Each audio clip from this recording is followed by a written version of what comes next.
like to welcome everyone to the Backstage Theater at Albany High School. We have some no-shows tonight, obviously, so if anybody's on the side that would like to move to any of the center section seats right now, you're more than welcome to, and we'd be happy to have you pick a better seat if you'd like to move inside or move up high or whatever. I'd like to tell you a little bit about what you'll be seeing tonight as far as the program itself. This was a part of a Lilly Endowment grant that I applied for back in March, and we were awarded the only grant in the state that has anything to do with high school theater. Some of the other schools in the state that got awards, teachers went on European trips for furthering their education. One of the teachers in Indiana studied Wales and San Diego, and all of the things that were actually sponsored by the Lilly Endowment dealt with teacher renewal. And so we were happy that we received one that dealt with not only my own teacher renewal as a teacher, but also it applied to our theater department as well. So we think it's very special that we were one of the theater departments picked out of the state to be able to be involved in this Lilly Endowment this year. They are going to be funded again next year, so hopefully another Albany High School teacher may apply and be as fortunate as I was, because I really do feel it was a good experience for me, and I think it's definitely a good experience for our students, and hopefully it'll be a good experience for you tonight. We are going to be touring the production to 6 retirement homes, Elrod and Riverview and Parkview Towers in New Albany, along with Robert E. Lee, and Yellowwood and Westminster Village in Clarksville. Each night we'll be doing a performance on location in the rec halls or social rooms of these retirement centers. So the set you see tonight, if you look very closely, you can see that nothing on the set is wider than 4 feet. So it all will fold up and hinge and fit into the back of the school bus. It's been a challenge for us to design, and hopefully that won't be a distraction to you tonight when you see the set under the lights. But we did want to explain that it is a portable show, and that's been one of our challenges, is to design a show that can not only be a one-set show for the Backstage Theater here, but also be a road show touring set. We would like to thank you once again for coming out this evening. At the end of the play, we would ask that you fill out one of the questionnaires or evaluation forms, just letting us know how you like the play. You don't have to sign your name. If you want to leave it anonymous and be very critical, we encourage that. In fact, I've been sharing the critical comments every night in Green Room with our cast members before we come out to do the next night's show. So be candid, be honest, and open with us. We certainly appreciate and respect that. Basically, the evaluation form simply consists of 7 questions, and you rate us from 4 all the way through best, or very good. And the one thing we do ask that you identify is your age and the night of the performance, which is tonight, is easy to remember, is 10/10. Okay? But do put your age. If you don't sign your name, it's still going to leave your age anonymous also, so that's no problem. But we like to know the critical comments, whether they're coming from someone who's 60 or someone that's 7 and hasn't ever seen a show in their life. So we hope you will share that with us, and these will be available at the end of Act 3. One of the ushers will be standing out there to hand the evaluation forms to you. Thank you for coming out tonight. We hope you enjoy American Dreamers.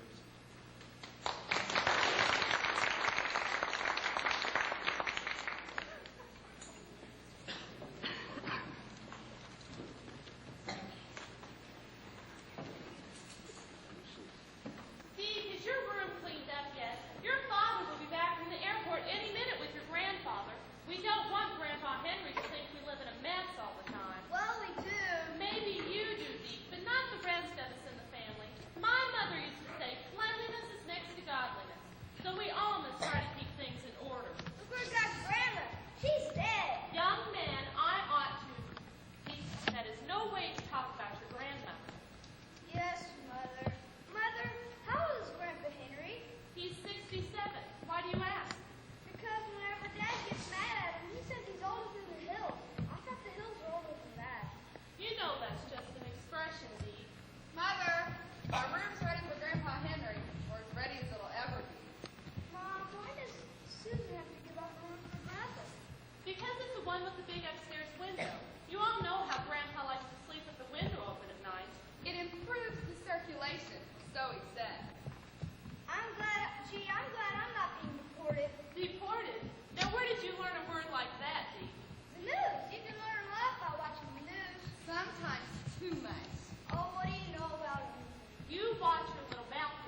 Mother's giving up my room for good. I assure you, the arrangement is only temporary. Good. Thy sister beckons. Thank you, Dee, as if I couldn't hear her. Why do you lie? Why don't you try walking together and meeting halfway, rather than screaming back and forth? Sure, Mom. Susan, I'd like to welcome you officially to my room for this temporary arrangement. But your makeup and my vanity has just got to go. Where do I put my things? I have a solution to that problem. In a box under the bed. Mother! Ellie, you've got to try to share your space upstairs. I know things are going to be crowded, so why don't both of you put the things you don't use so often in a box and put that under the bed?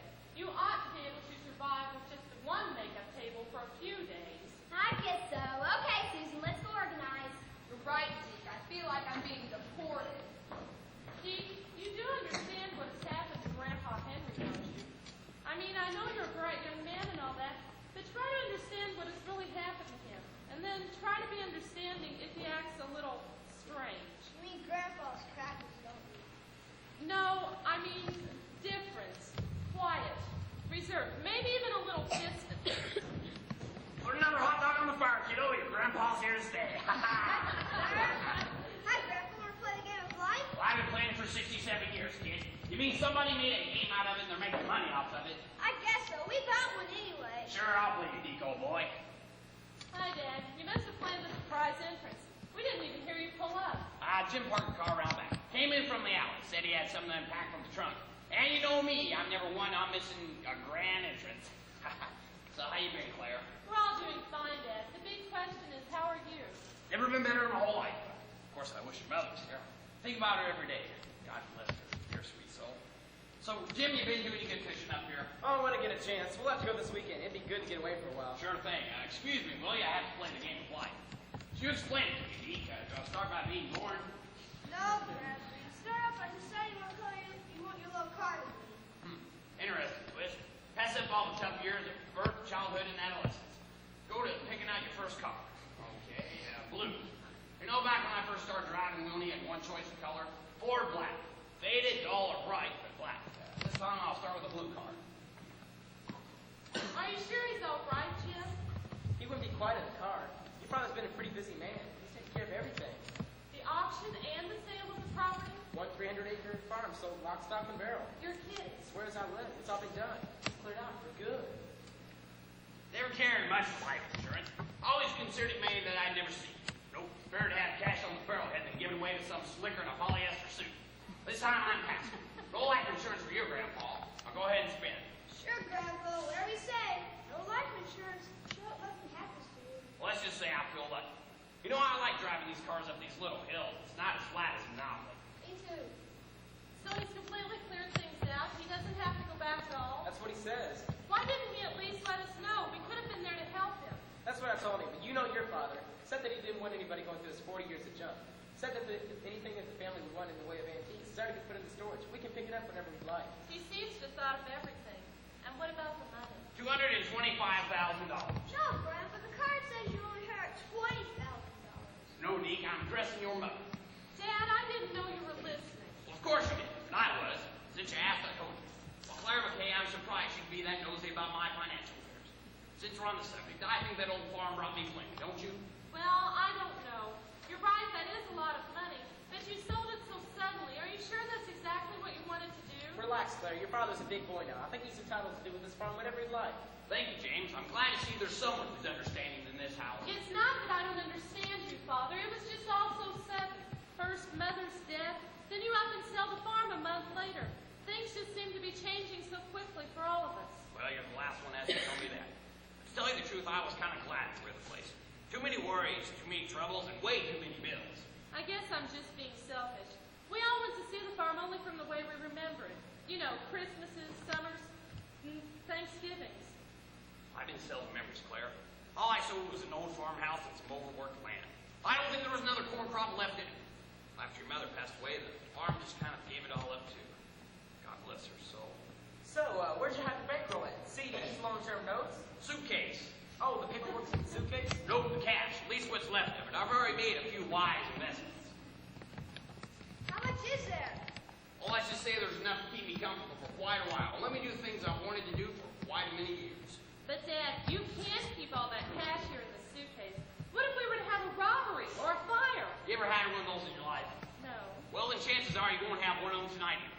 if I think the money will be safe with me for a couple days, till I can find a bank that I can trust, which may take a while. Hey, Grandpa, are you a millionaire? Not quite, Deke. Not even close. I wish I was, though. There's so much I want to do with money.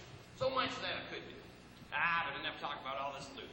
That bustling around and the plane flights got me feeling like a grease pig. Do you mind if I go upstairs and wash up? No, Dad, that's fine. You'll be staying in Susan's room. The bathroom's at the head of the stairs. You remember. Sure do. Hang on there just a minute, Deke. I'll be back out and see if I can spin my way into millionaire. Hey, Grandpa, I thought you said you never played this game before. Maybe once or twice. Never you mind, though. You know you're still going to win. Be back in just a jiff. So I'd say your father's taking things pretty much into his own hands with the sale of the farm, the auction, and even making a few wise-term investments. Now, don't you go worrying about Father's business sense. He's completely aware of what he's doing. He's just doing it all a little quickly, I suppose. Gee, all that cash in one suitcase. What I could do with that kind of bread? Since you seem to be so interested in it, Dee, why don't you take it into the house? Put it under Susan's bed where Grandpa can get to it. Gee, it's heavy. He must be loaded. Well, I'd say that your father doesn't seem too lonely. Apart from being a lone wolf widower, he doesn't really seem all that lonely. Oh, you know that, Jim. He just has that way of hiding things. Like his feelings are $225,000 per bed. You know what I mean. It is going to be hard to sleep tonight, just knowing he's got all that money under his bed in the same house with us. Yeah, I know. I'd kind of like to get my hands on a little myself. Jim. Oh, Claire, you know I'm only joking. I think your father's been more than generous with his money to us and the kids. And who knows, I think tomorrow that we'll go out on a little bank tour. You know, make him feel like he's making up his own mind. You know what? You might even get a few cents of China out of the deal and they'll avoid deposits of $225 grand. Sure will make a few heads turn. Jim, just take him around. Don't give him any advice. You know how he hates advice. Besides, as soon as you try to lead him one way, he'll go the other out of spite. Just take him around town and let him talk to several bankers. Will do. I'll go easy on him. So how are the girls taking to the new adjustments? Well, Susan wasn't overjoyed with the thought of giving up her room, and Ellie didn't seem to want to make things any easier for her at first, but I think they've reached a compromise. It's not going to be easy for any of us. You know, his life back on the farm just doesn't quite match up to ours back here. I'd say that it's kind of like taking a wild grizzly bear out of the woods and putting him into a roadside zoo. It's close to where he's used to roam, but totally different. It's not going to be easy for any of us, I'm afraid. Grandpa knows we're all going to have to go through a period of adjustment. It will all take time. Hope not too much time. Both you and I have heard of stories where parents living with their children and just end up kind of same for good. Not me, you big dope. You gotta watch what you say around here. The legs is going, but the ears is still pretty good. I'll be clear out that Bermuda or Philadelphia before I wear my welcome here. What's a Bermuda? Triangle. Always wanted to fly over it, round it or through it. Didn't care too much about all those grass-skirt girls and palm trees. Only wouldn't be bad to look at. No, I just want to check it out once before I die. Okay, so you may be headed for Bermuda one day soon, Dad, but Philadelphia? Why, Clara McKay, have you forgotten what you were for 24 years before you married him? Has this Irish blood gotten to you? Why, you were a Franklin, born and bred. And all good Franklins would end up in Philadelphia one day. You might say it's in their blood. Well, all the Franklins are to Pennsylvania what the Lees were to Virginia. And before I die, I plan to prove the missing link in my ancestry that traces me back to old Ben himself. Big. Come on, Jim, I know you're Irish, but not stupid. Benjamin Franklin, the fellow with the kite in the thunderstorm. Poor Richard's Almanac, Potbelly Stove. Oh, that Benjamin Franklin. No kidding. You really think you're related to him? Without a doubt. There's only a missing aunt or uncle somewhere that's thrown me for a loop. Well, I can trace my family tree back to about 1840, and then trace it forward from Franklin's in Philadelphia. Well, in between there, things kind of fall apart. You'll find it one day, Father. But why is it all so important to you? History, my daughter. Well, that's lifeblood of America. To know who we are and what we were and where we're going. Well, I'd like nothing more than to leave you with a doubt that you are descended from American greatness. Oh, I know it's important to you, Dad, but you don't have to prove anything to us. We love you and all your family, whether you're related to the Franklins of Philadelphia or not. Well, to me it is important. I will get to Philadelphia eventually. I'm sure you will, Dad. So, Henry, what are your immediate plans? Don't have it. Just thought I'd spend some time with you and my family for a week, month, year. Only joking, of course. No, I'll just stay here long enough till I can find my own little place. Nothing too crowded, but handy everything. I think I should be able to find a place like that in this town. Then I'm going to take time and do the one thing I've always wanted to have plenty of time to do. What's that, fish? Take a cruise? Nope, history. Read my Philip. Absorb it all. Get reacquainted with the Roosevelts. Maybe nose into the private affairs of the Lincolns and the Jeffersons. maybe take a steamboat ride with Mark Twain. You know, get back into touch with things. I see. Now, Clara Franklin McKay, don't look at me that way. Your mother used to look at me that way when she thought I was a little bit off my rocker. Well, now she can't look at me. But anyway, you don't need to look at me that way. What's so wrong about doing a little escape back into the past? And I know what you're going to say, because I don't want to accept the reality of the present. Well, that's a bunch of bullshit. Because I love the present, and I wish Alice was here right now with me to enjoy it. But she's not. So you don't expect me to stop living, do you? Of course not, Father. We all want you to be happy. That's all we want from you. Fine, let me be happy. We will. Good. That's settled. Now, Jim, let's get dinner on the table. I'm sure Father is starved. Leave, I could use a bite. Here, let me give you both a hand. No, nonsense. You sit out here and relax. Think about Lincoln or Lindbergh or any of those other old famous guys. Well, if you insist. But I believe I could use just a little glass of water. Ellie, come down here and say hello to your grandfather. And bring him out a glass of lemonade. Sure thing. Dinner will be ready in just a little while. Fine, fine. I'll just take me a little cat nap. Boy, that sure is life. No plows and no cows. No crops to harvest and no livestock to feed. Just time. Lots. You know, I never had it before time. Didn't know what to do with it once I had it. Now I'm sure.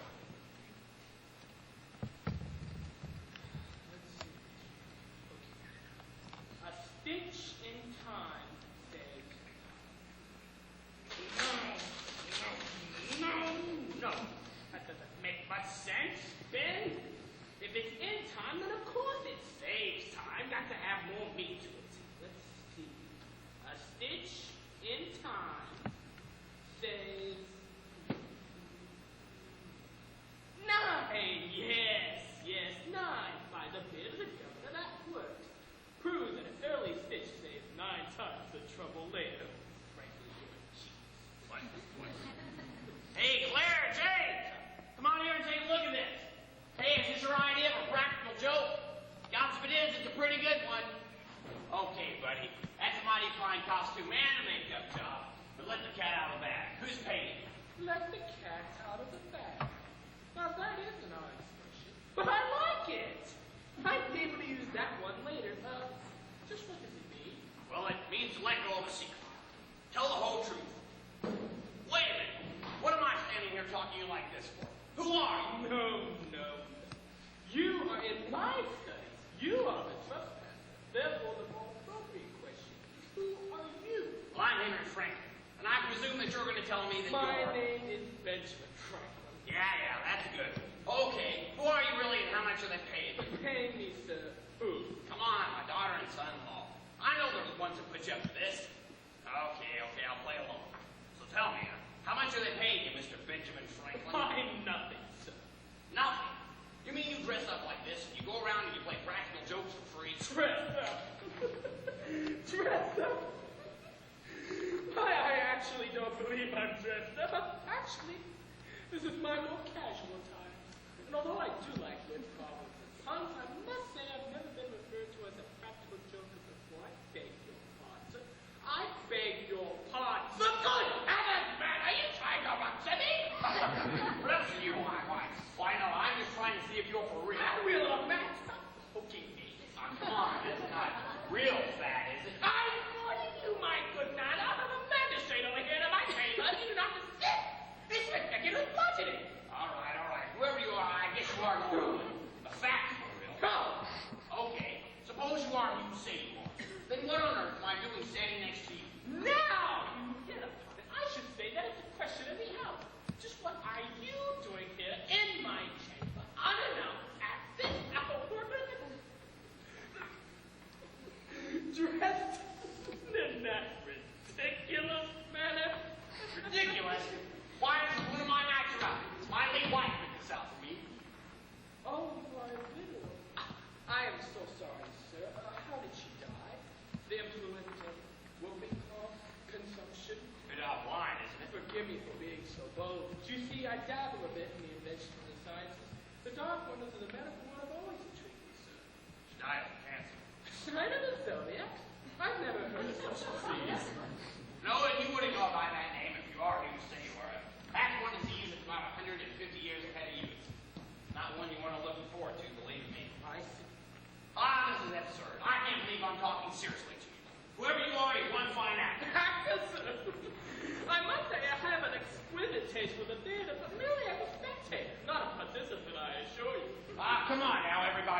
you died. Grandpa, here's your lemonade. Grandpa, are you all right? You look a little pale. I feel fine, Ellie, really. Must be all that stress from the plane flight or all that extra oxygen in the cabin, yeah. And who are you talking to? Who was I talking to? Oh, there's the evening paper. You met him and talking to the paper carrier. Oh, yes, the paper carrier, a fine young lad. Grandpa, the paper boy is a girl. She is she? Must have been the short hair, I really couldn't tell. I suppose. Anyway, here's your lemonade. I made it myself. Breast squeezed? Are you kidding, Grandpa? Does anybody still buy real lemons? It's instant, out of the pouch. I bet you had to squeeze the pouch, didn't you? Whatever you say, Grandpa. So it's just been squeezed, right? Breast squeezed. Right, Grandpa. Do you remember, Ellie, when you were little and you used to sit out here on the same porch with me for hours on end? Well, your mother said you liked me more than you liked your dad. Well, I know she was joking. I know you love your dad, but if you want to know the truth, I like you a heck of a lot better than him. Grandpa! Now, you know what I mean. I love your dad almost like a son.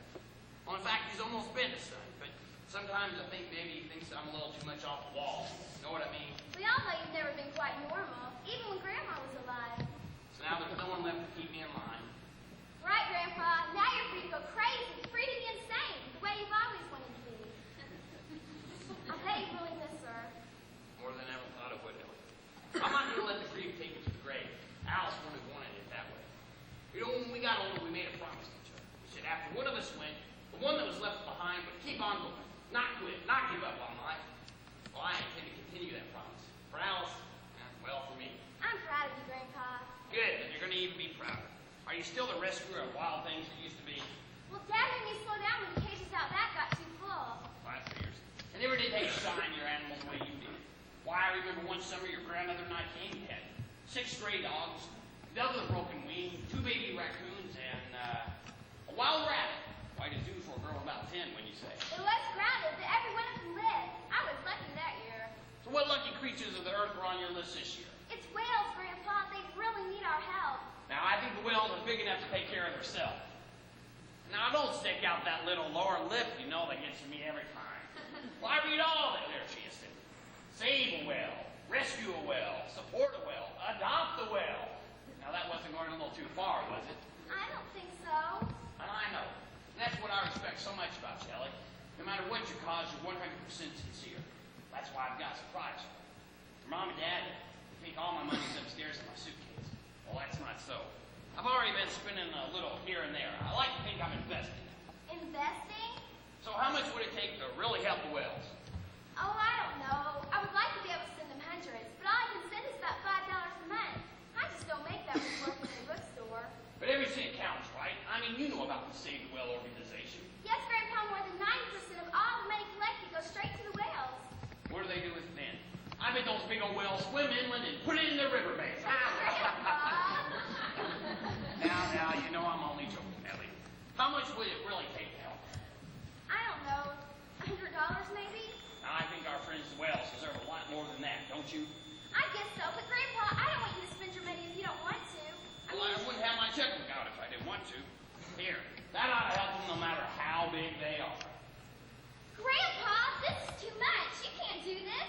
They'll probably make me honorary state chairman if I turn this in. Well, good, you deserve to be. But Grandpa, this check is for $5,000. This is too much. You don't have that kind of money. Well, sure I do. I do have that kind of money. It's upstairs in my suitcase. Well, when your grandmother was alive, we never spent a dime on anything that wasn't practical. Saved a lot, but never had much fun with our money. I'm just glad to do something good with it now. Besides, where else can I get 3 times my value for the dollar? What do you mean? Well, giving you the check made you happy. You being happy made me happy, and I'm sure some big old whale's going to have a good day, too. So you see, one little check multiplies the happiness 3 times. Oh, Grandpa, you're so wonderful. Now you drink your lemonade. I've got to go make an important phone call about your check. Call whoever you like, as long as you're involved in this. You got to remember, check's anonymous. Why, Grandpa? I think you'd be proud to let people know you did such a wonderful thing. No, sir, kiddo. That's not why I did it. The check's got to remain anonymous, so I'm going to have to take it back. Do you understand? Yeah, can't you tell Mom or Dad? No, don't tell your mother or your father. I don't want them to know anything about my financial affairs. It has to be our little secret, just between you and me and the whales. Okay, Grandpa. Well, that's one good deed done. Turning into a regular American society. Doing a good deed. A man trying to give back to the world a portion of what he has taken from us. Well, that's being just a bit cynical, isn't it? I'm only doing what I think's right. If you are who you say you are, well, you ought to understand that. Oh, I do. Believe me, I do. Even in my day, honest men are hard to come by. I appreciate the value of a dollar. Why, even a penny saved is a penny earned. I've heard that one before. Old saying, good profit. I know it. Well, I'm not so sure about that, then. Well, it might be a good saying for boosting the banks. What about the charities? If everybody saved every penny they ever earned, well, there wouldn't be much left for all the unfortunates. And the whales, do you consider them unfortunate? Well, I do. Along with lots of other animals that man has forced his will upon. Now, that's an interesting change. In my day, whales are an important New England industry. We could use just about any part of the whale. Oil for land, blubber for fat, bones, teeth for scrimshaw. Well, I know you'll find it all very hard to understand, Dr. Franklin. I did not say that I don't understand. I do. I admire your courage for contributing so much to a cause that you believe in. Now, wait a minute. Suppose we're talking right now because you're a figment of my imagination. Well, that would explain us being here. This business about a chip. How can you know what's going on if you live in a world 200 years ago? Now, that is. Oh, I don't believe this is really happening. Now, that's all I need when I come to visit my daughter. No ghost. Ah, but he is an interesting old ghost. Grandpa, dinner's almost ready. Mother wanted me to ask you if you prefer to dine in or out tonight. Nothing special. You don't have to take me to any fancy restaurant. No, Grandpa, in or out? Inside or outside? Mother thought it might be nice if we ate out here on the porch for a change. Yeah, that's a very good idea. Susan, tell your mother that's an excellent idea. We can all eat out here tonight. Fine. Take a look here at this newspaper. Boy, it looks like it beats the heck out of that little hidden thing that came out about once a week back home. No news about Bertha Tinderell's surprise weekend party. All her guests. Nothing about Willie Smith's birthday party and all his visitors. Now, this here's real news. Sports, classified and business. So, I see that you chose a picnic. Sure, why not? It's going to be a beautiful evening. We've got plenty of time for many meals to come inside. How many meals, Henry? Only joking. You know you're welcome here for just as long as you'd like to stay. You fixed my favorite, Clara. Sure did. Good old Missouri picnic dinner, Dad. Fried chicken and potato salad. That menu hasn't changed for as long as I've known. Hope you don't mind the paper plates. It'll sure make things a lot easier after dinner. You think I'd mind them? I'd just soon eat it off the top of a picker barrel with my fingers. Nope, your mother, she's the one who forced all the good manners on me. You should have seen me before she got a hold of me. Pretty crude farm kid I was. We all know that Mother made a gentleman out of his son now, Father. Yeah, I suppose I'm all the better for it now. So what are you doing tomorrow, Grandpa? Want to go to the zoo? The zoo. The St. Louis Zoo? Now that is a landmark. Not another one like it in the whole country, I believe. Sure, Deke, I'd love to go back for 4 days with my favorite grandson. I'm your only grandson. That's just a technicality. I'll take you anyway. Are you sure you're up to it, Father? Up to a day at the zoo? Why, the day I'm not up to a day at the zoo, Claire McKay, is the day you can will me out and bury me 6 feet under. Okay, then the zoo it will be. Now, while we're on the subject, do you have any other plans we should know about? Like? Like, is there any place we need to take you or drive you while you're here? Well, I guess I'd like to see the whole town eventually. But as far as any of the fellas I used to hang out with, well, they either moved on or up there in a happy hunting ground. Huh? Die, Deke, kick the bucket. Let's face it, I'm not getting any younger, you know. Who is Grandpa? We're all getting older. Well, that's a very good way of looking at it. Are you sure there's nobody here in town you'd like to look up? Nobody here you'd like to see? Nope. Don't know anybody left alive in St. Louis except you and my family, of course. Why, Henry Franklin, you old codger, you like to get me up for dead, wouldn't you? Ah, for Pete's sakes, who is this? Sneak you out of this back, big that booger wax out of your ears. You know who I am. I'm, sorry to say this, it's a bit awkward, but I don't know who you are. Well, maybe it has been 2 years. It's been quite a few years since graduation day, 1938. You, graduated, whoever you are? Why, sure. Who sat beside you in old Lady Caldwell's Jeep class? Helped force that old knuckle beater into retirement 2 years early. I tell you what, between the two of us, we sure took care of conjugating her birds. No. Yes. Walter Murphy. a live, breathing, spitting flesh at 69 years old. I'm 69. I'm only 67. School took me a few years longer to get you. You remember that? That's right. You spend too much time outside the classroom. I used to tell the principal the hall was my homeroom. So your daughter tells me you're going to be staying here for a while. For a week or so until I can find my own place. Rotten lucky fair lady, eh? Well, I suppose so, but I try to remain as positive as I can under the circumstances. You know, for a lifelong farmer, you sure don't have to sound much like one. How can you didn't turn out like me? Well, I don't know, but I'm glad. You know, my dear Alice, she's the one who had brains in our family. If it hadn't been for her, I'd probably sound and act just like you. But I don't think I'd ever look like you. Oh, heck, I gotta spit. I have to hate to do it in public, but I gotta spit. You folks got any place I can spit? There's a downstairs bathroom through the door into your right, Mr. Murphy. I guess it'd be all right for you to spit there. If not, I can just swallow it. No, you go make yourself right at home.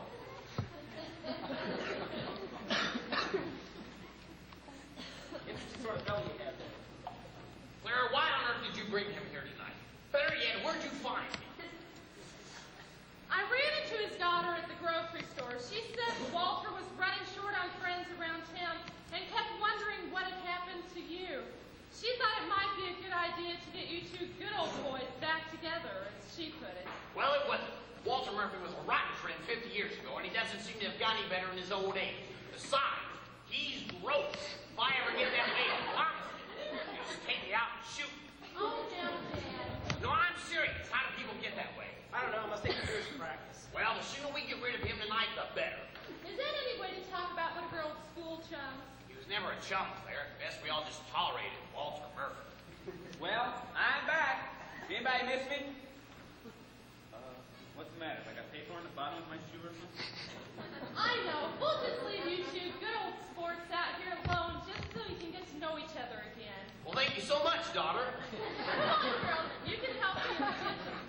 Dee, be sure to bring all your things in. We might get a rain tonight. All right, Father. So, do you two boys mind if I sit down on your conversation? Not too much room for me there in the kitchen. Sure, James. This is one time your company's more than welcome. Why, sure. We don't mind if you sit in with the older boys. We got lots of stories to tell. You remember Violet Harper, that dark-haired skinny girl? Always wore her hair long pigtails. That's her. Remember the Sandy Christmas party 32 out there on Harper's Pine? Did that fancy skate jump over the barrels and got her hair all tangled up in them skates. That didn't happen. Why, sure it did. She did that fancy skate jump. Got her hair all tangled up in them skates. Wrapped those pretty long pigtails tight around those skate shoes. And did she scream? Man, that must have been awful. She could have broken her neck. Yeah, we thought she was gone. A break, not Violet. She's just too sort of green and skinny to break. Sort of bent up like a wilt twig. So what happened? They sheared her. Sure enough, on that night they sheared her. Her mom went out there on the ice that night with those shears in her hand and just took the living daylights out of them pigtails. By the time the poor girl stopped rising about on the ice, pigtails were wrapped tight around his skates. You sure feel sorry for the old girl now that I think about her. But it was funny then. Walter, why are you really here? To visit, to talk over old times with her pal. Come on, Walter. You were always up to something 50 years ago. What have you got up your sleeve? Nothing, I just wanted to get over it. Come on, Walter. What are you here for, really? Not now, you hurt my pride. Pride? You walk around spurting and spitting like a llama and you talk about pride. You haven't got any pride, Walter. Money, Henry. Came to ask for your help. Maybe. I know you sold your farm. Read the option before the paper. So now you think I'm loaded. You might have had this conversation alone. Oh, you mean me? Well, I guess I can also say that I missed out on my kitchen chores. I'll just be leaving. Walter, I want you to know this. I don't lend money out to unworthy causes. Only worthy ones. And believe me, you just don't look worthy. I'm worthy. I'm. So what's so important you have to look up a friend you haven't seen in 50 years and hit him up for a loan? I've got to buy me a horse. What, Walter? I don't believe I heard you so well. Why do you have to buy a house at your age? Not a house, Henry. A horse. To Got to buy ride? me a horse. To race. Why on earth would you want to buy a horse? Because he's a winner. Look at him. And tell him the winner. You see it in the way he's standing here. Well, he is a mighty pretty horse, Walter. He costs $15,000. At least this is what the appraisal says. Why on earth would anyone pay $15,000 for a horse? Because he's a winner. He's got winner written all over him. I don't know. I just don't see it, Walter. $15,000 is a lot of money for a horse. Why don't you buy yourself a pony? Ponies are nice, but they're not as tall as horses. Won't fall off and break your hip. Here, I'll tell you what, Walter, I'll give you $500 to go buy yourself a nice pony. Nope, it's got to be this horse. Patrick Henry's his name. He's one of you. He's lost a few. But I think he's going to be a late bloomer. Kind of like me. Walter, I know more about horses than you do. And if somebody's selling them, he's not worth all you think. I don't think, Henry. I know. You see, I've always wanted to own me a great racehorse. But instead, I raised me a family. Went to work at the same factory for over 50 years. Brought home a little paycheck, just a tiny raise each year. Made everyone happy. Fed them, clothed them, kept them warm. But you see, I miss this fight. I've just got to own me that racehorse before I die. So that's where I come into the picture. Yeah, it won't be a loan. Not really. It'll be more like a partnership. So what do I get for my investment? Or risk? Half of Patrick Henry's winnings. Now take all of them. That's out of my hand. Can't lose. Not really. I can't. The horse can. But he won't, old friend. Can't you see? I can feel it. Patrick Henry will make us winners. Heck. Who's gonna know? Who's really gonna care? $15,000 isn't so much for a racehorse these days. That's the spirit. $15,000 for big-time horse owners.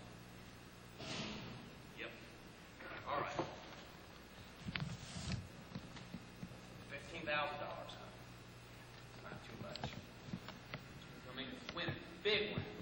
Whatever you say. I just gotta go on in the house for a second.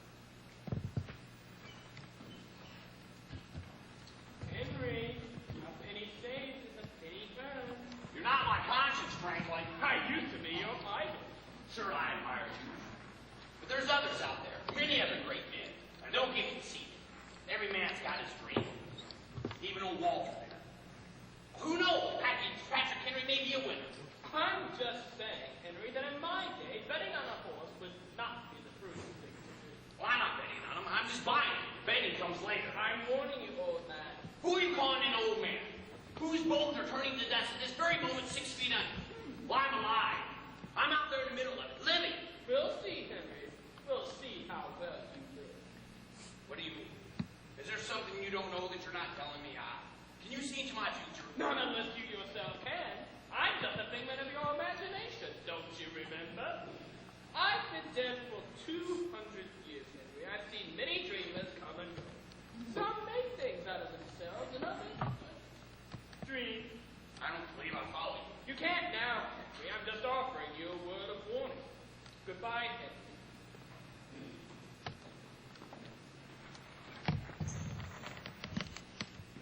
Say, Where'd you go, old man? what, leave the room? No, you just stood there staring at the check. Prudence behavior. I'll only live once, Walter. Here's your check. We're real horsemen now, Kentucky colonels. And who knows, old Patrick Henry may just take us to millionaire acres. Here's to hoping so. Heck, what am I doing? I got the real green stuff upstairs in my suitcase. You ever seen what $200,000 in cash looks like? Woo! Wait! I never knew anybody had that much money, except maybe a bank. That's where it's all going in the morning. What about this check? Just tear it up and throw it in the flowers there. I'll just flush it down to the disposal before I go to bed tonight. We don't want the family to find and know that we're entrepreneurs. Come on up, let's take a look at the loot.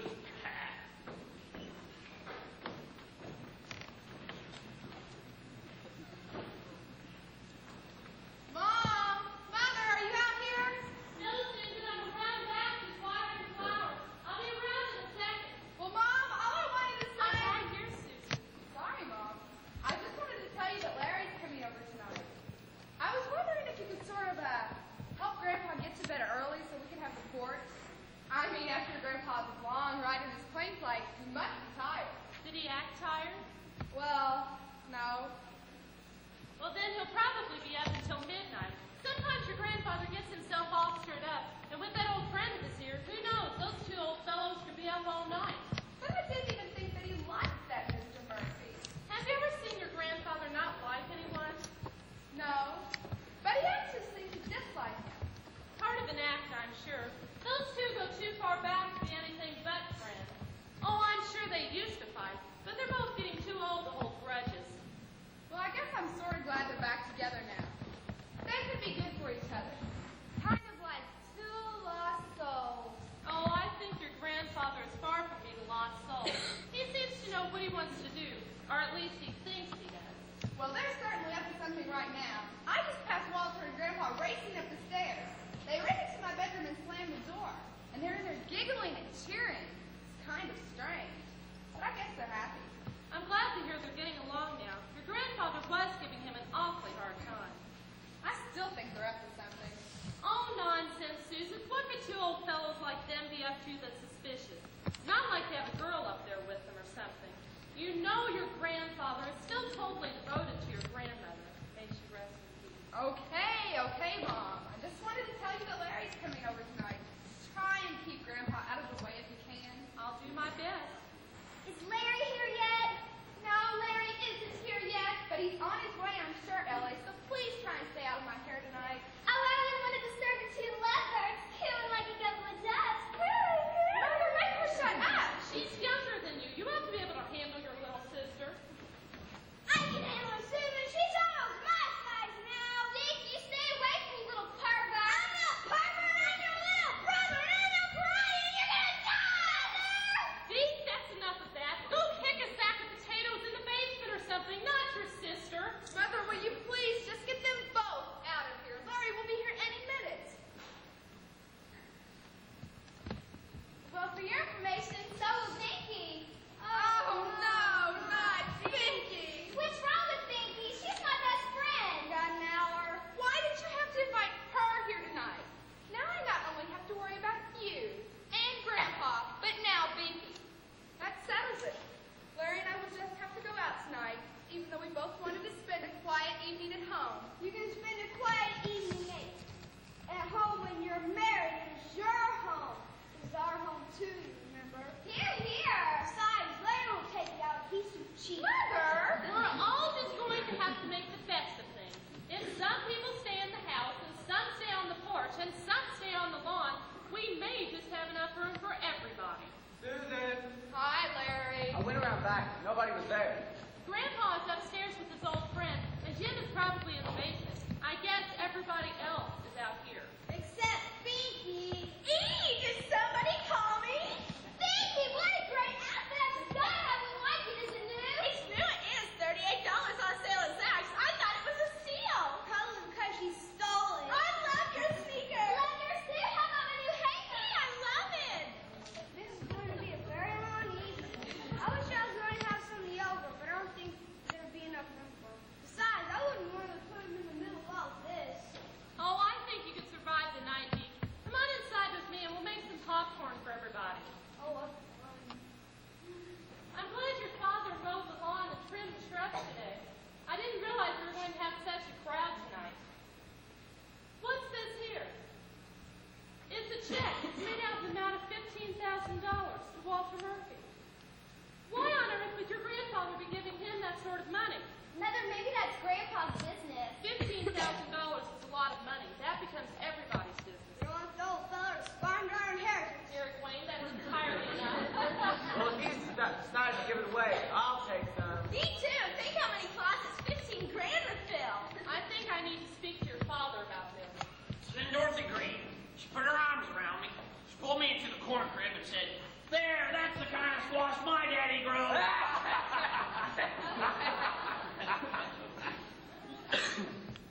Walter and I were just talking over old times. I guess there's a few new people here I need to meet. Where are you headed at this hour with your suitcase, Dad? Just out. Is that the suitcase with your clothes in it? Yeah, it's my clothes. Walter and I were just talking. I said, "Walter, you know how long it's been since I did my laundry in a real city laundromat?" "Well, it's been years. Wouldn't it be fun just to go out and do some late night washing? You know I always love those little 50-cent boxes of soap powder." Grandpa, what do you think you're doing? Don't take that suitcase out onto the streets of the city. You can't. No excuse. You can't. Your father got something against clean clothes. Do you hear me, Henry? Leave that suitcase. We don't mind if you two go out for a walk, but leave the suitcase. I knew we had a curfew, but I didn't think there was anything about old men and suitcases. Now you leave me alone, Jim. It's my suitcase, and I'm going to do with it as I please. And right now, I want to go for a walk to the laundromat. So come along, Walter. Don't pay them any mind. Stop. I'm warning you. You leave that suitcase. It'd be suicide for both of you want to go out on the streets with that suitcase. You leave that suitcase here. I'll take it from you, Henry. Wow, I think your family takes clothes even more seriously than mine does. Shut up, Vicky. Sorry, Mr. Mack. You know, just an hour ago when I came here, I sat down there and I played a game with Deke. I thought everything was going to be fine. A happy family. Glad to have you here. We are glad to have you, Father. Well, now the first decision that I make, try to step in and run my life. Well, I'll leave before that happens. I'm warning you for the last time. You leave that suitcase. Stand back, James. Out of my way. No! There, are you satisfied? Henry, I'm sorry. I thought that... I know what you thought. Well, you were wrong. I've never been so humiliated in all my life. Really, I've been put down before, but not like this. You're in front of my own family. I'll help you, Henry. It's okay, Walter. I can manage. I'm gonna have to be doing a lot more on my own now.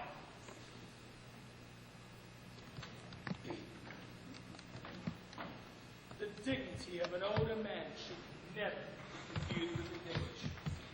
His worth is not proportional to his age, I know. My greatest years were my older ones.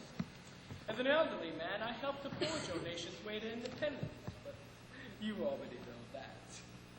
Here stands before you a man. He is advanced in years, but he has a great worth. Like the apple tree whose fruit is not ripe until late in the season, Henry Franklin's time is approaching. He has much to offer to those he loves. Now, in a monetary sense, in the 20th century, folks might say he's loaded, but that's not where his worth is measured. Henry is a man of the future. The great farm is full of past. Very soon, his two worlds are going to meet. Henry, Henry, come along, Henry. You've got more dreaming to do.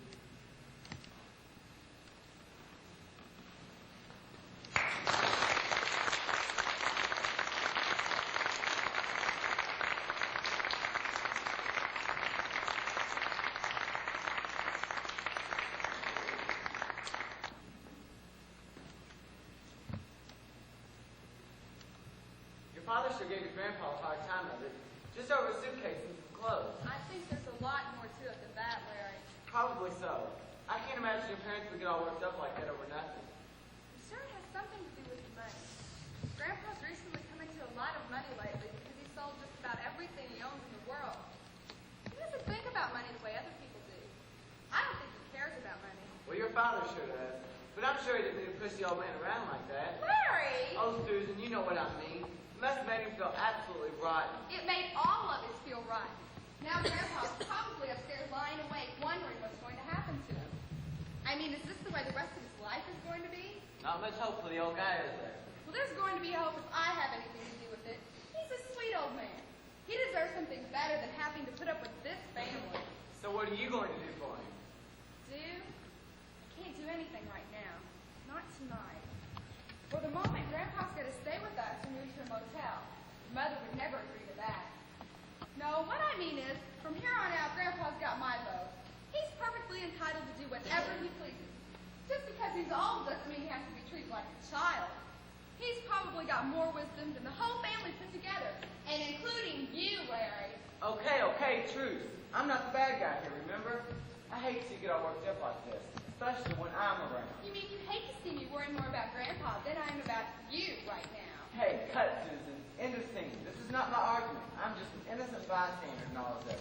I want to see your grandpa get a fair deal around here just as much as you do. I know, I'm sorry, Larry. It's just that he means so much to me. And I'm not sure that he knows it. Well, have you ever tried telling him? Sure, I've told him many times. But saying and hearing isn't the same as believing. Besides, I think because I'm the oldest, he sees me sort of as an accomplice to Mom and Dad. Accomplice? Did I miss something?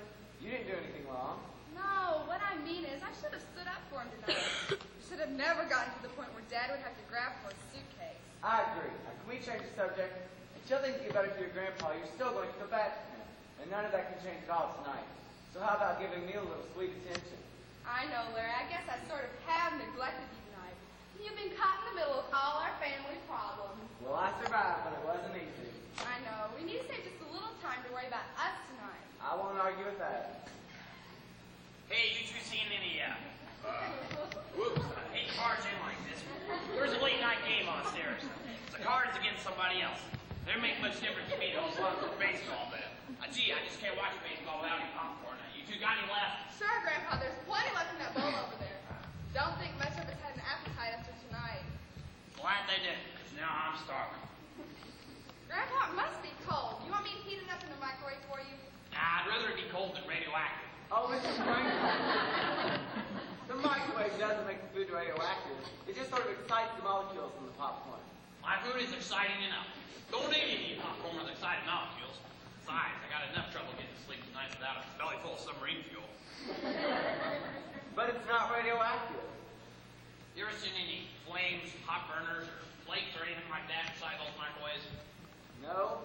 Well, then it must be radiation. I rest my case. I think he's got you. Oh, say, hey, I just realized something. I'm barging in on you two. Didn't think about knocking. Of course, that's kind of hard to do when you're inside coming out.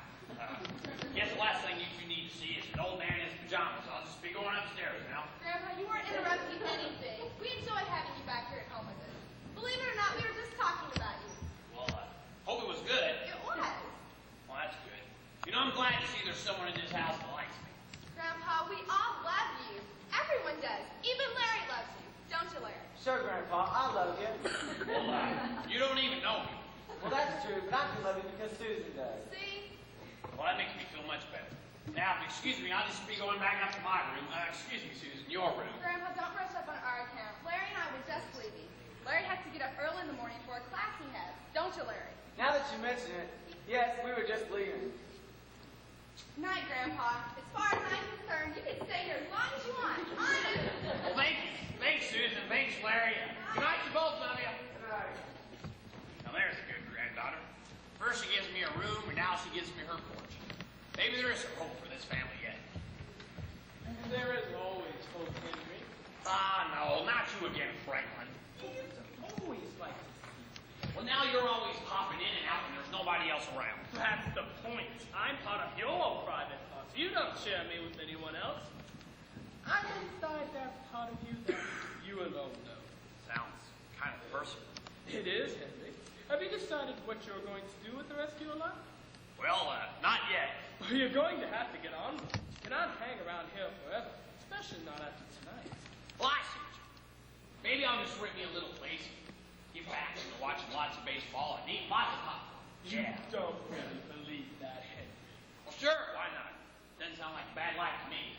Maybe I don't need you, Franklin. Maybe I don't need to worry about trying to prove that I am related to you.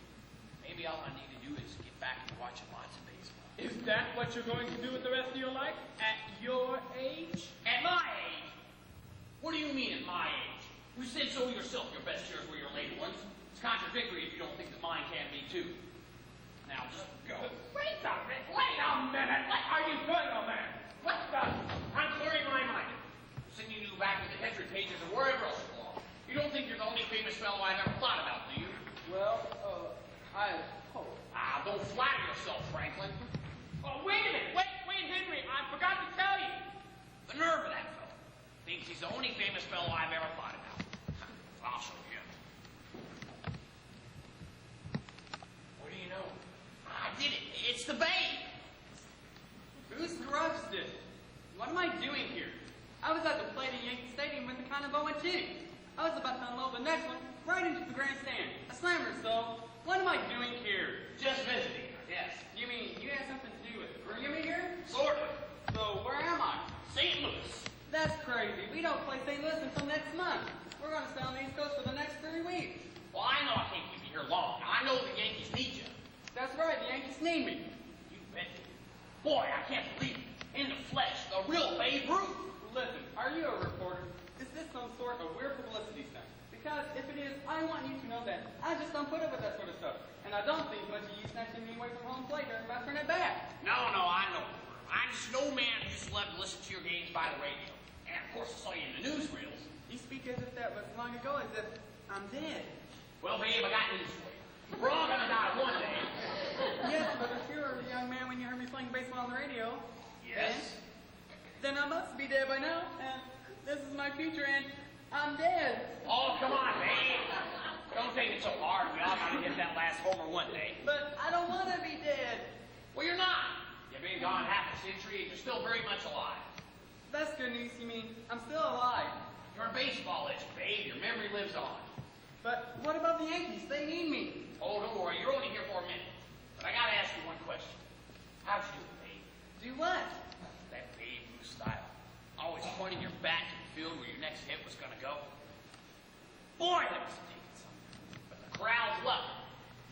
say that. I mean, can you imagine? It's like a boxer pointing to the man where his challenger is going to fall. When I point to that field out there, it's a matter of concentration. I believe the next hit will go over the fence. But do the fielders believe it? And even more importantly, does the pitcher believe it? Sight. What? Well, that's what we call it today. Sight. You were psyching out the pitcher. It must have worked wonders. It works. I do okay. I can understand. You're history's most famous hitter of all time. Not yet, I'm not. I'm still in the middle of a game. Can't be a legend if I don't get back there and finish the game. Understood. Maybe we can talk longer someday, babe. See you around. There'll be plenty of time for that. Back to the garage? Back to the empty stadium, but hey, before you go, the bat, would you mind? No problem. There's plenty more where this one came from. See you later, friend. Thanks. Now that's a hero. Even gave me his bat. Pretty nice. Half a century old and still looks brand new. Think it'll look pretty good hanging on the old wall. What's the matter, Grandpa? Can't sleep? Too much going on out here tonight to sleep deep. Sound like you had company down here. Sort of. Late night visitor. Used to play baseball. Gave me his bat. She looks like a good one. Who's your friend? You wouldn't believe me if I told you. Sure I would. Two older sisters living in the same house. You wouldn't believe anything. Would you believe me if I told you I met Babe Ruth? I guess so. How old were you? You must have been an awful little kid. No, I met him tonight. Can you believe that? I guess so. Grandpa, are you going crazy? No, I feel fine, really, Dee. Just fine. I can still remember my social security number. That has to mean something. Sure, Grandpa. Say, what's the telescope for? Look at the stars and moon and things. Ah, come on, I know that. I mean, what you got it out for tonight? Any special occasion? Yes, going to look at Saturn's rings is usually pretty tough to find on some nights. Sometimes you even have to get out the star chart to find it. Tonight, it's real close to the moon. It's a full moon. I see. So I got two things to look at. Well, you mind if I join you? No, the girls don't think much of my science stuff. They think I'm some sort of bookworm. A nerd. Now, they don't really think that. Maybe they're just not interested in science.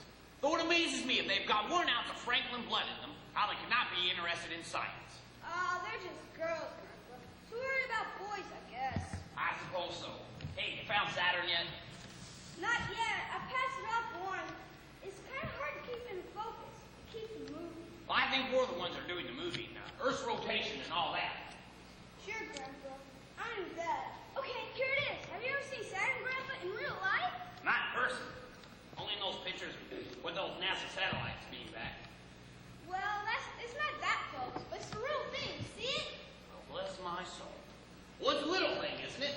Second largest planet in our solar system. It can swallow a whole bunch of Earths like marbles in a fishbowl. At least that's what I read. Still looks just like a speck of dust. You know, Deke, all those years of living on the farm and looking up at the sky every night, looking at the stars and the moon, never thought anything up there had a ring around it. Just thought they were stars. I know, isn't the telescope great, Grandpa? Sure is. Hey, see the moon? Sure, Grandpa. The craters and mountain ranges, if you look real close, it's real easy to get the moon in focus. Right there. There it is. Wow, it's bright. Almost makes you see spots. Those are craters, Grandpa. Oh, yeah, I knew that. Well, that telescope's awfully neat, isn't it? Yep. Sure is something to think that there's a whole nother world around there spinning around us. Makes you wonder how important we really are. You think we'll ever live up there? On the moon? Who knows?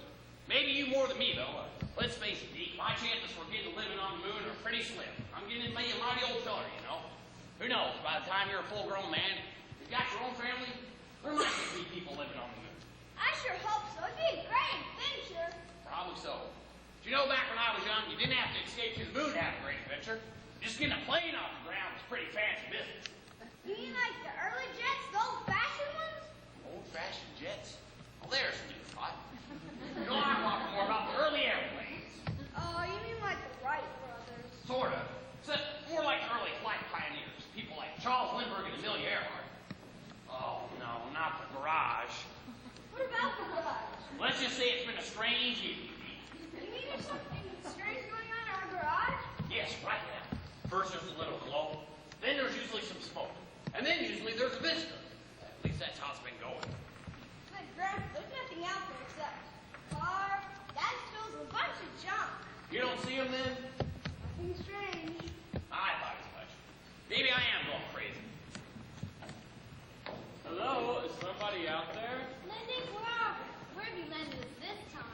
I'm not sure. The instrument readings in the cockpit were working fine. We were on the runway. We hadn't even taken off yet.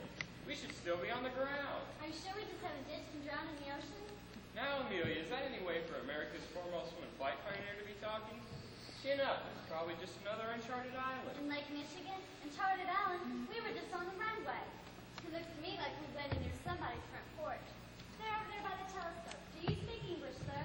Grandpa, what are you staring at? You don't see them, do you? See who? The people that just walked from the garage into the front yard. You do speak English. Grandpa, I didn't say anything. No, I'm talking to people that just came through the front yard. Grandpa, I didn't say anything. There's no lady with a scarf on her neck. And are you sure you're okay? I'm fine, Deke, really, just fine. Maybe you need a glass of water. Or a cold glass of lemonade. That's it. 2 hours salt in your popcorn. No, Deke, I'm fine, really, just fine. Maybe you should go get Mom. No, don't get your mother or your father. Hey, I got an idea, Deke. Why don't you go to bed? Now? Yeah, right now. Well, I'm not finished looking through my telescope, and I still gotta put it away. Don't worry about it. I'll do that later, okay? Now you just go on to bed. Okay. Grandpa, you know, first meet your old pal, and that's just as bad as Mom and Dad. I'll try to explain everything in the morning, Deke. Okay. A little rough on the fellow, weren't you? What do you mean, Lim sees?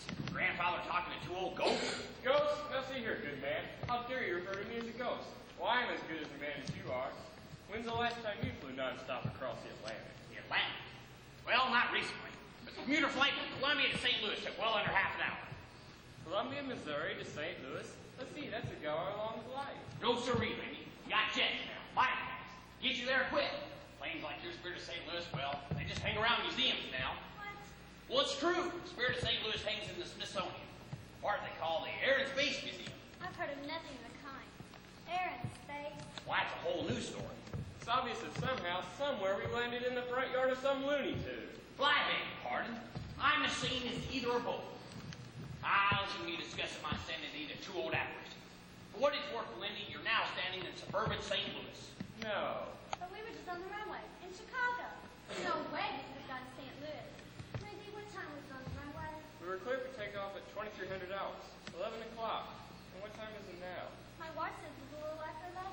11:12 to be exact. Good heavens, Amelia. We flew from Chicago to St. Louis in under 10 minutes. Now that should be one for the record books. You mean you actually believe we're in St. Louis, Lindy? Better believe it, old girl, because that's where you are. And in a little while, you gotta help us fly out of here. But what are we doing in St. Louis? I sort of dreamed you up. For nothing personal, of course.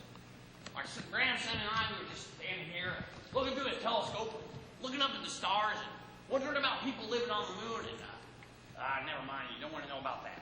Well, to make a long story short, it seems that everybody that I've been thinking about has been materializing in body and soul out there in the garage tonight. Where we landed?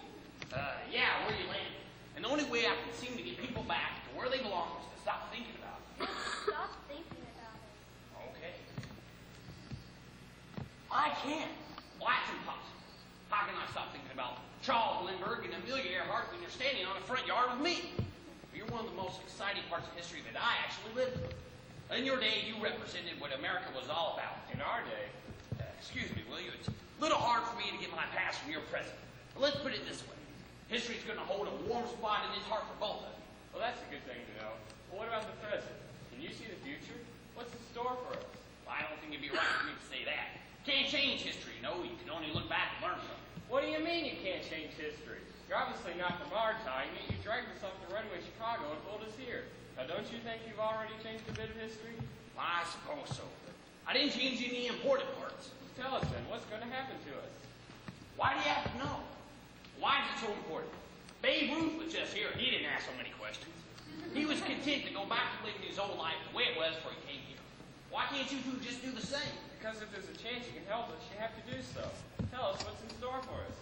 I can't do that. I can't accept the responsibility for changing what has to be. Then tell us, is it bad? Will we die in a crash? I can't say that. Suppose I said yes, Amelia. Why didn't you stop flying? America would lose its foremost female aviator of all time. Then I am going to die. That's all right. I had expected that. It doesn't shock me. Now, I didn't say you were going to die in a crash. To be honest, it was just such a puzzle.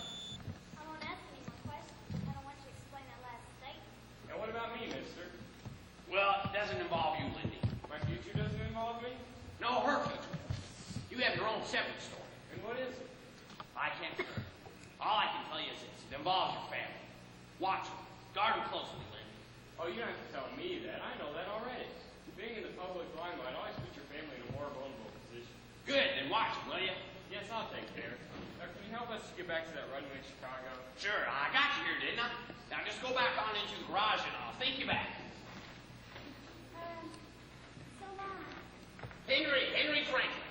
So long, Henry Franklin. It's nice to cross your car. Now just go on into the garage and I'll take you back. I gotta think about nothing. Think about anything except Amelia Earhart and Charles Lindbergh. Dad, are you feeling all right? You look as if you're not feeling too well, like you've seen a ghost. I feel fine, Claire, really, just fine. Except this is a strange house you live in, especially that garage. We've never noticed anything strange about our garage. What do you mean? You wouldn't believe me if I told you. I know this probably isn't a good time for this, but I couldn't get to sleep upstairs tonight. Jim and I have had, should I say, a little bit of a disagreement. Was it about me? Because if it was, I can leave right now. Like that? No, I can change first. No, it's not about you, really. It's about the check. Oh, yeah, the check. Which check? The $15,000 one to Walter Murphy. That one. The one I found torn up in the flowers. Oh, yeah, that check. Well, that was a mistake. Oh, a mistake. You don't know how glad I am to hear that, Father. A mistake. Yeah, that was a mistake. I paid him cash instead. Dad, you didn't. Sure did. Small bill. Boy, he loved the feel of that money. Why on earth did you give a man you haven't seen in 40 years $15,000 in cash? Because he asked for it. You never gave me $15,000.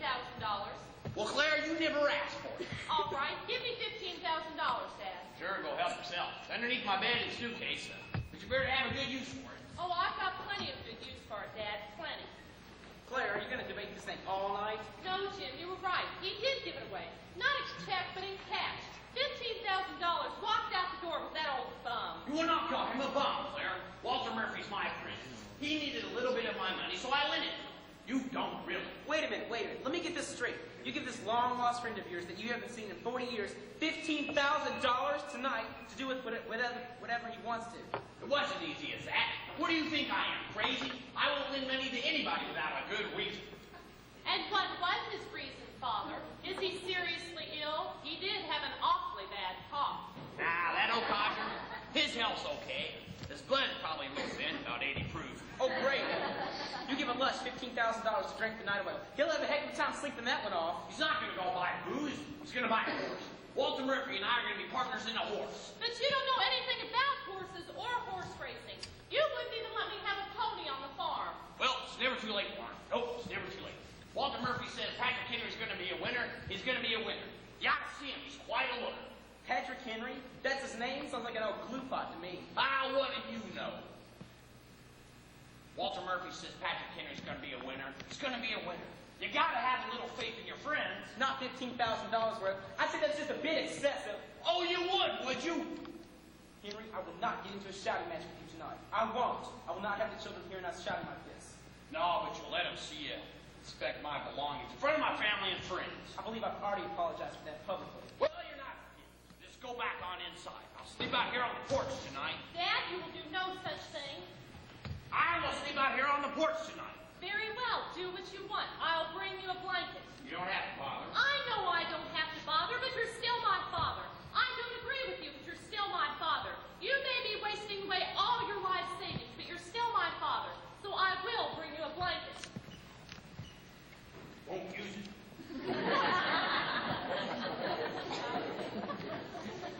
Whatever happens, where they go. One day you're dad, you know what's best. The next day they know what's best. Little girls become women. And watch out, dads. The next thing you know, you're walking her down the aisle of some church you've never seen before with some smiling, handsome kid looking at you the whole time. Where's your little girl now? Is she there on your arm? You want to believe. You want to think so. No, not so. She's going to be his little girl now. And the whole stinking tradition stinks. Just another way of making dads not feel quite so right. So you play along. You smile at the groom. Deep in your heart, you'd like to shoot him. But you can't. There's too many people around. Surely one of his nowhere to hide a gun in those tuxedos and cummerbunds without pockets. Leave creases in your middle-aged belt. Yeah, that's the day Dad's friend from the day their daughters are born. And his father was no exception. Here, Dad. Here's your blanket. Don't catch a cold. Ah, what do you care? I care because I love you, Dad.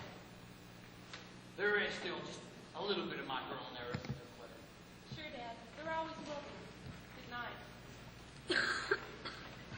Sometimes when I think about it, I'd still like to shoot. Ben! Ben, where are you, Ben? I need some company tonight. I can't be left alone. Oh, no, Henry. I won't come. I'm really not wanted. It's not me you're really thinking about it. No.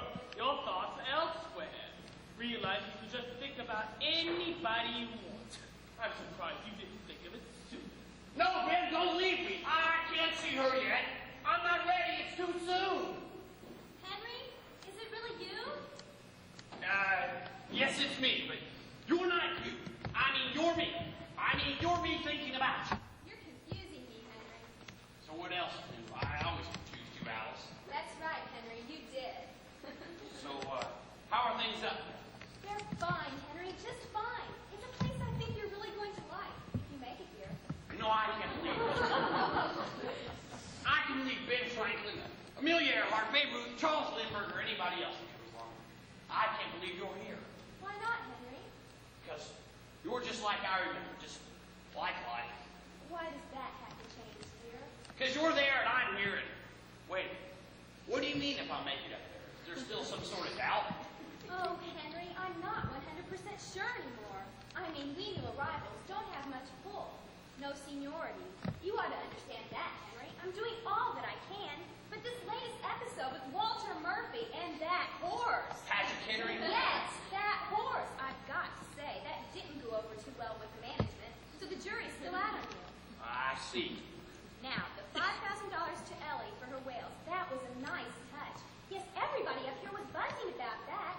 It made the front page of our newsletter. Newsletter? That horse! That's the thing. Oh, come on, Alice. You can't tell me God doesn't like racehorses. Why do you make them run so fast? Why do you make all those little guys meat jockeys? They're too big or too small to play football or basketball. So he made them just right to pick on the back of a horse.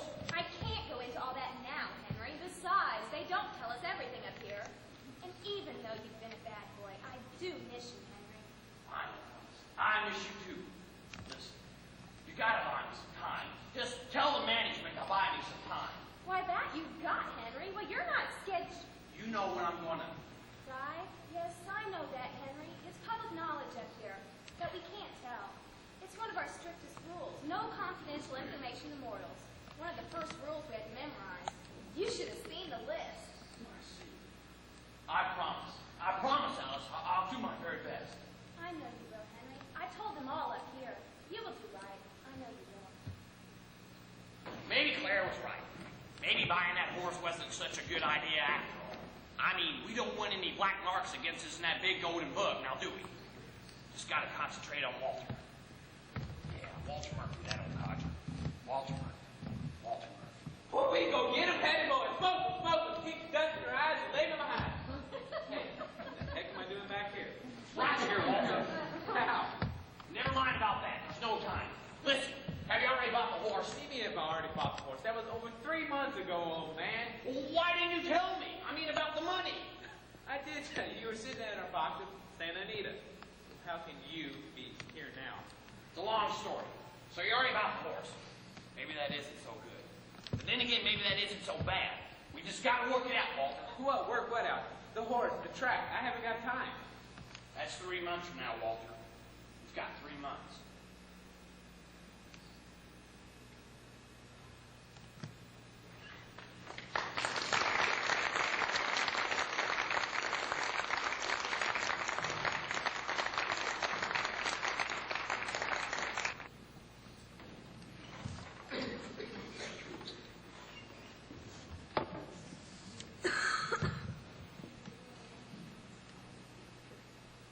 I told you, Larry. home. I don't know why you call it that. It's like you're having him committed.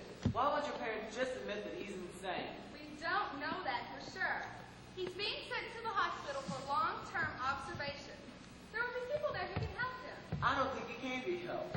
He's just old. That's the way it happens to some people. Almost like the flicking of a switch. One day they're fine, and the next, well, it's off to the funny farm. Or at least that's what my mother says. Oh, and what else does your mother say?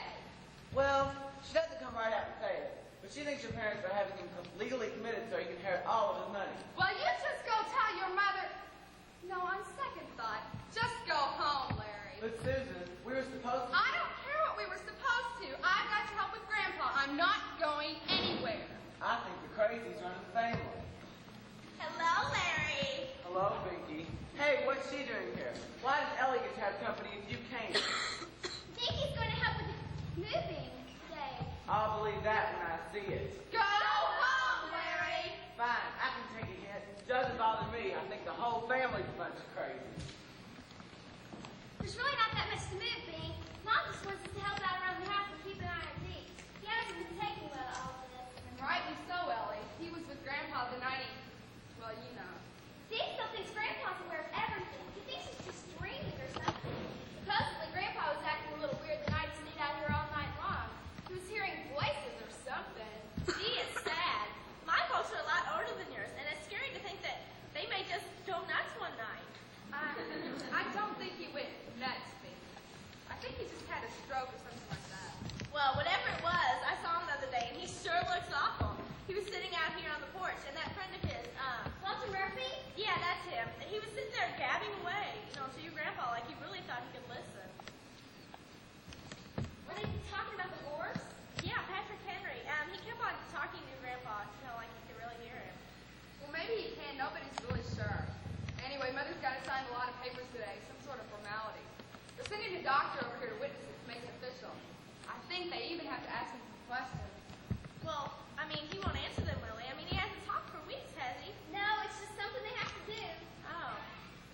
Watch the door, Dad. We're going to bring you out here into the sun. Would you like that? You can sit over there in your favorite chair. That'll be better than staring out Susan's bedroom window. I hope they shoot me before I get like that. Thinking somebody will probably shoot you blind before you ever get that way. For sure, thanks. Can we get your thing, Grandpa? Thanks been so nice to Grandpa now that he can't think or talk. I wish he would have been that nice when everything happened. What's that, Ellie? Nothing, Dad. Mom, there's a car in the driveway. I think it's the doctor. Show him out here, Susan. Tell him Father seems to prefer it out here in the yard. Yes, Mother. Where is Deke? Deke is up in his room. He hasn't been down since breakfast. Well, let's go to work with that young man. It won't do any good, Jim. He's 10 years old and he has a mind of his own. He doesn't want us to send Grandpa to the Institute. You can't change that. Besides, he's entitled to his own opinion. But he's just going to have to realize that locking himself away in his room won't do anybody any good. Just let him be. All right. Mother, Dad, doctor.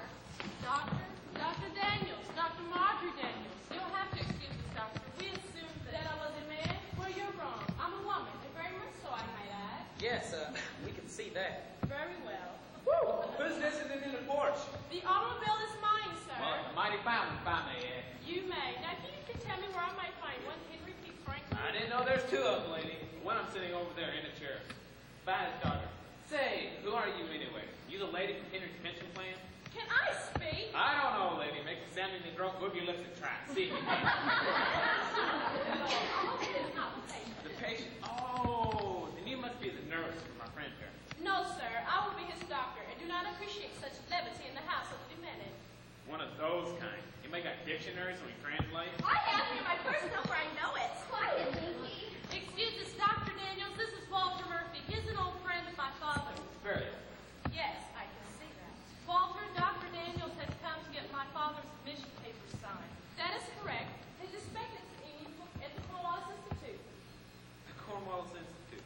Now, ain't that a funny farm cop? To the low-life class in which you obviously belong, like to refer to it. Yes, to you it may be a funny form, but for the emotionally disturbed, it's a place of breathing and healing. Your friend seems to be in need of our help. I doubt that. The man is obviously disturbed. If you are really his friend, then you want what is certainly best for him. I too. What I think so amazing, I don't think anyone else around here does. Y'all are his family, all that he's got. He's gonna let me carted off to some mental institution. The doctors believe he needs help, Mr. Murphy. I think you're getting upset. Maybe you should call your daughter and have her come pick you up. Oh, so she can cart me out to the nut house too? No way. I'm staying with my friends are too deep. Which unfortunately is not the case. This man is obviously disturbed. Well, I'm gonna stay here and you do your business. But I'm not leaving. Your presence in this case is not significant. Just be quiet. What is your name? What's the name of your wife? Why are you asking those questions? He just want to answer you. He can hear you as well as you can hear me. And I'd rather not. Do you know what year it is? Do you know what day of the week it is? Are you a registered Democrat or a Republican? Why are you asking those kind of questions? That's personal business. Who are you to ask him something like that? I am his doctor and will be his doctor from this day forth until that day in the future. Whenever when I choose to release him back into the everyday life of society. But with friends and acquaintances like you, that day may never be. But his mind's cloudy a bit, don't you see? Things may be a little muddled now, but I bet he's got more up there than you, or even you, doctor. I doubt that. You see, I hold a BS from Cambridge, an MS from Harvard Medical School, and a PhD from Northwestern in clinical psychiatry. Oh, I bet you worked real hard to get all those letters in front of your name, didn't you, doctor? Well, that must not have done you much good. You can't see if this man is the same as you or me.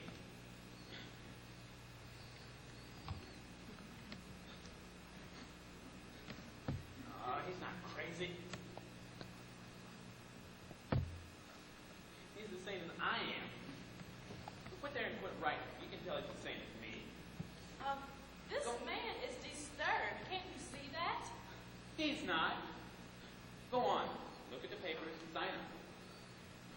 What is that supposed to mean, Mr. Murphy? You're his daughter. Go on, read them. What? Go on, read the papers.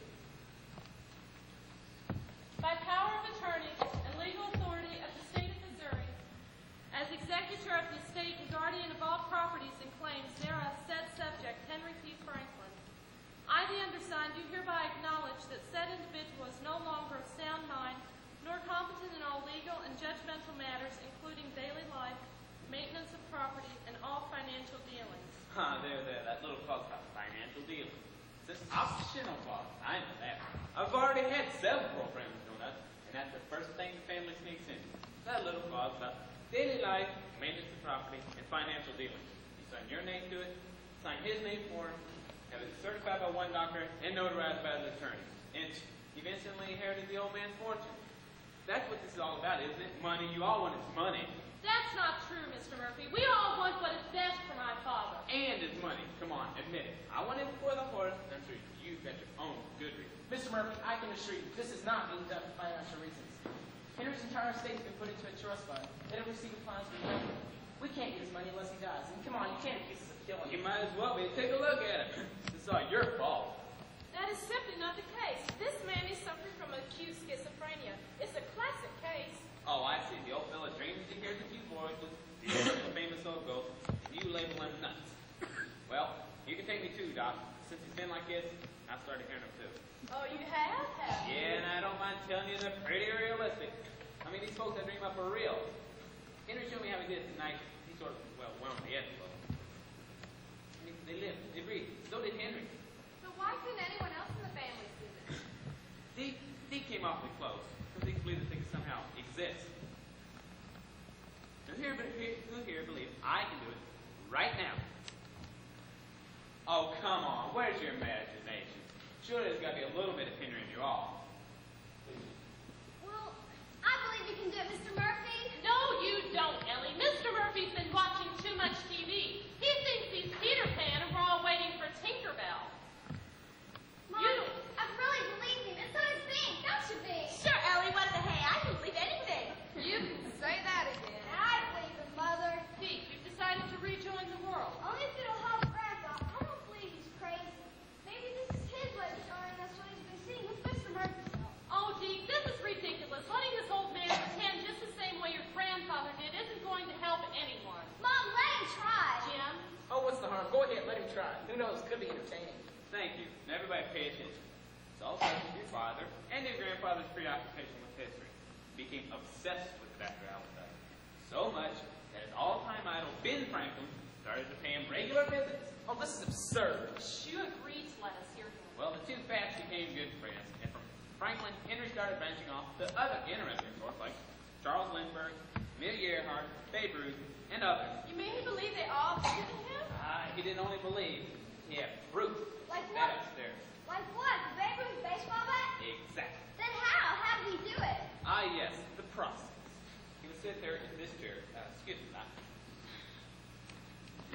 Sit down, think, meditate, and then believe. Simple as that. Would he sleep? No, not the way he described it. He'd just sort of sit here and take, for instance, an old favorite of mine, Custer. General Custer. That's a good one. Never visited before. Think about that old wild boy Custer. Think it. Right into the garage. And everybody think Custer. Look, Ellie! In the garage! It's him! It's Custer! No, you see nothing. I see nothing. It's an illusion. Circle the wagon! Circle the wagon! We're coming at us from all sides! Walk tight, man. Keep your Remingtons and Winchesters aimed right hard! Come on, circle around! They're gonna remember this one. The stand we make a little bighorn. Gonna be the turning point in the war of the West. Back up, man. Hold to it. Excuse me, General. A civilian? What are you doing in the middle of this war, man? Nothing, General. I'm in nobody as far as this war goes. But a half dozen of your best men just took off running about town. I believe they're screaming something about deserting. Desert! Desert out there, they desert! My name is on intimidated government cells in the entire West! General, they're getting away. Not on my liking bushy mustache. After you cowards, renegade! Who saw him? I saw Mr. Murphy. Me too! And so did Big! Didn't you, Big? Yeah, he was wearing a bright red jacket and carrying a rifle. No! He was wearing a skin jacket, army kit, and he was carrying a sword. Well, actually, I was thinking about my nails. Maybe next time, Bing. Now, anybody else? Oh, this is absurd. There was no one in this room except for us. Oh, and Doubting Thomas? We'll see. Can we get on with the signing of the papers? This all seems to be an incredible waste of time. Do the rest of you want this poor man committed, or don't you? Oh, come on, Doc. We'll make a believer out of you yet. Indians. Yes, that's a good. What about Indians? Now, think Indians, everybody. Now, this is insanity. Claire, call us out. We have more important matters to attend to. Oh, like putting your absolutely sane father-in-law in a mental institution? Sane? Just look at him. He's little more than a vegetable. Ah, but he's a rich vegetable, isn't he? Take this from you. I'm calling your daughter. Maybe she can have you committed too. Go ahead, call her. We'll be done before she gets here. Now, think Indians, everybody. Remember, the cousin just went through, and now we're going to send him Indians.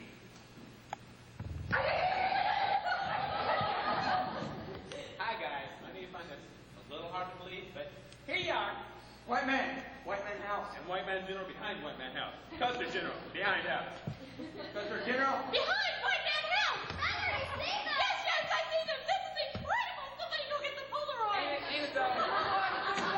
You think it's ladies on feedback? Egghead savages attracted to the rascals. We're outnumbered. Bugler 73. Well, can't even make believers out of everybody. Did you see them this time, Binky? Yes, 2 Indians. Great hands. Real earthy. They were cool. And of course, so did Deke, Ellie, Mr. Murphy, myself, and Yes, Mother, I saw them. 2 Indians chasing right after General Custer. the whole family's gone berserk. I don't believe this. I'm leaving. I may return the papers for all of you. Won't that be nice? The morning papers. Oh, come on, Doc. We'll make a believer out of you yet. Who can we dream up to make you believe? Maybe that other doctor feller, Dr. Prude? It was pronounced Freud, for your information. Well, then make a believer out of you, and we'll dream him up. No, we don't need him here. Ah, sure we do. Another doctor never hurt anyone. Besides, they so rarely make house calls anymore. But Dr. Freud wasn't. Oh, that's right. He wasn't an American now, was he? And we've all been dreaming up folks from American history. Well, that's okay. We'll let you slip us a foreigner. Think about Dr. Freud, everybody.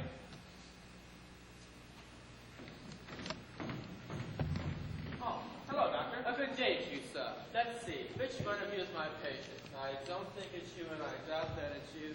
Yes, this fellow. He looks very stiff and quiet, but he seems okay. Oh, I'd say it's you, Fraulein. I beg your pardon. Yes, you seem quite disturbed to me. A little self-contained and overachieving.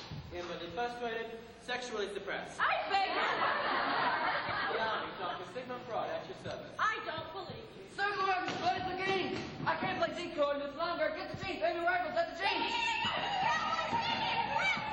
Was that poor man all right? I think the man was, but once he's sure about that last Indian, I think he looked a little rest. Now, did he?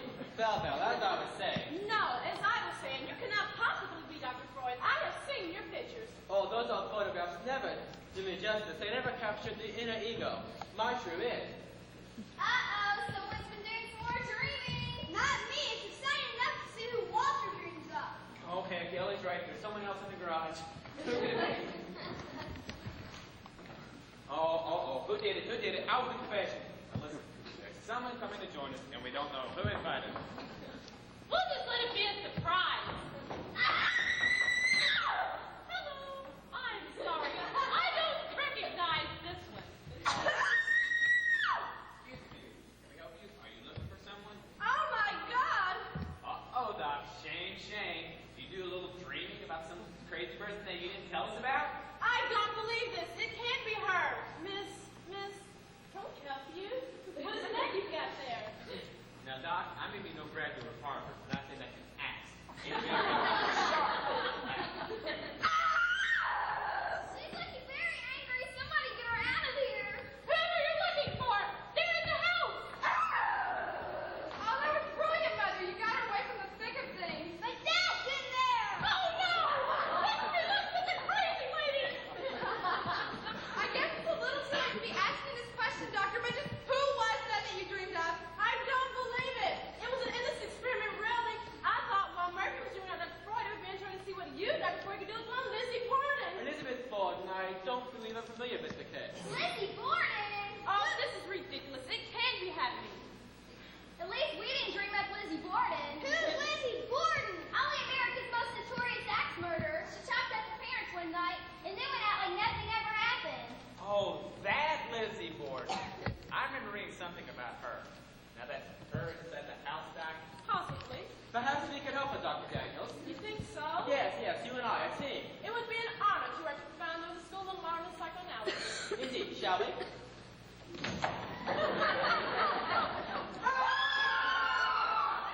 Beast out here. This would make a great home video. You think they can catch her? Mom's anything with the butcher knife like she's with the switch. I'd say the odds are at least even. Quick, man, quick, they're getting. We need reinforcements. They're behind the house. They're circling the war party. Should we help them? What's American duty, soldiers? Yes, sir. Let's go, stand fire. Sure thing. Hey, General, love that jacket. You did it, dear. I did what, Alice? You made them see themselves. They almost locked you up. But they were doing it for me. They didn't want the money. They were going to keep it in trust. They were doing it for me. That's right, Henry. They weren't as bad as you thought they were. That's right. And now Walter's making them crazy. Every one of them. I'm sure that will wear off in time. You did the Franklin name proud, Henry. You proved the goodness of your own family, even if you did have to keep it mum for much to accomplish it. Nice work, my great. Now let's see. That was 7. Grandnephew. You mean I really am related? It's all here in my journal. This part never made it into my autobiography. It's all in my handwriting. Oh, please take it. It'll help you prove more than a few things. Why, thank you. I think you just might make it up here one of these days, Henry. As long as that racehorse of yours keeps winning and you keep talking Walter into giving all the money away to charity. Oh, he will, Alice. He will. Here they come. Let's go. Quiet, everybody. Grandpa, Father? Claire, show these people to the ground. We've got to get them out of here. We have had enough history for one day. Grandpa, you all right? I feel fine. Really, just fine. Of course, I can't say I'm Hussein with Lizzie Borden and General Kessler in my daughter's front yard, but I feel fine, really. Hey, Tonto, Squanto, see if you can get this one into the garage and get quiet. She's already done her damage, and I don't think there's anything that anybody can do to change that. Well, Uncle, I guess this is it. It's been nice knowing you. I'm glad to be part of the family, but I don't think I'll be seeing you so much anymore. Now get in there and see if you can keep those folks quiet. Sure thing, Henry. I'll be glad to get back to my study. Oh, good night to all of you. Who's that? Sure was. The old fellow lived up to his reputation. He helped me sort a few things out. I know I've got a purpose now, and I'm going to do good with what money I've got left. That sounds wonderful, Father. Now listen, we've got to get these folks out of here. We've had enough thinking about historical folks today, good or bad. We got to get them home. Do you understand? Everybody, you just got to think on the people that are in this room, in the present. Okay, here goes. And away they go. What a relief. It's good they have the old garage back in the garage. It's good to have you back. It's just a friend, Timmy. And just for Grandpa. I guess no one will be needing these any longer. Everyone here seems perfectly sane. Nobody's been seeing anything unusual, have they? Good, let's keep it that way. We wouldn't want this to get out in People magazine or the National Enquirer or anything, would we? We all agree? Good. Henry, where's the doctor? Yes, where is Dr. Daniels? I guess she got shoved into the garage with Dr. Floyd. Oh, Oh, yeah. yeah, you knew she was in there all along, didn't you? Well, maybe.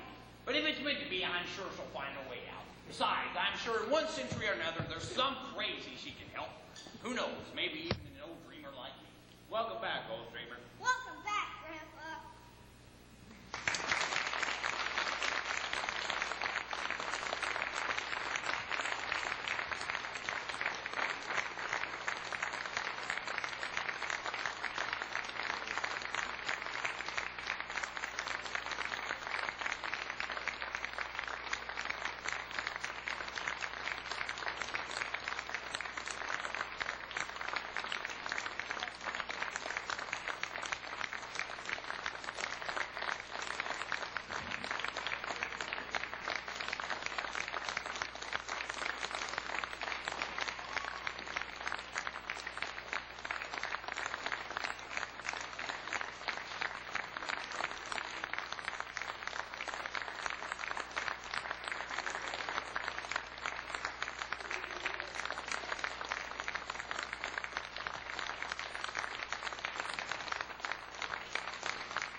I hope they do. So long.